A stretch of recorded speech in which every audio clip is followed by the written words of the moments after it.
في كل اللقاءات اللي بقعدها مع مسؤولين دوليين، وحتى ايام ما كنا في 2019 في الاتحاد الافريقي، كان كلامي كله على ان احنا عايزين بنية اساسية قارية مناسبة.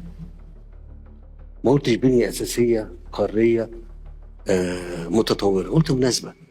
يعني ما اقدرش اطلع انا من عندي هنا اخد سكة حديد اروح بيها اثيوبيا، اروح بيها كينيا، اروح بيها اريتريا، اروح بيها موريتانيا، اروح بيها جنوب افريقيا.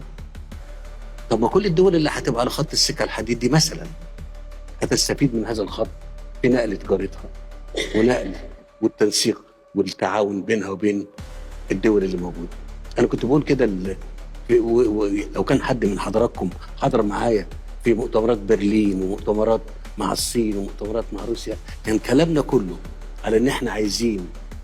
وحتى لما كنا بنتكلم على مؤتمرات البيئه، واتقال ان في ارقام كبيره جدا هتوضع عشان تضخ في مشروعات للبيئه. كنت بقول لهم من فضلكم مشروعات اللي تضخ في افريقيا هي مشروعات لاقامه بنيه اساسيه تكلف 200 مليار 300 مليار اكثر اقل، هتحول افريقيا خلال سنوات قليله لو اتعملت بنيه اساسيه قاريه مناسبه تربط بلادنا بالكهرباء، وتربط بلادنا بالسكه الحديد والطرق البريه.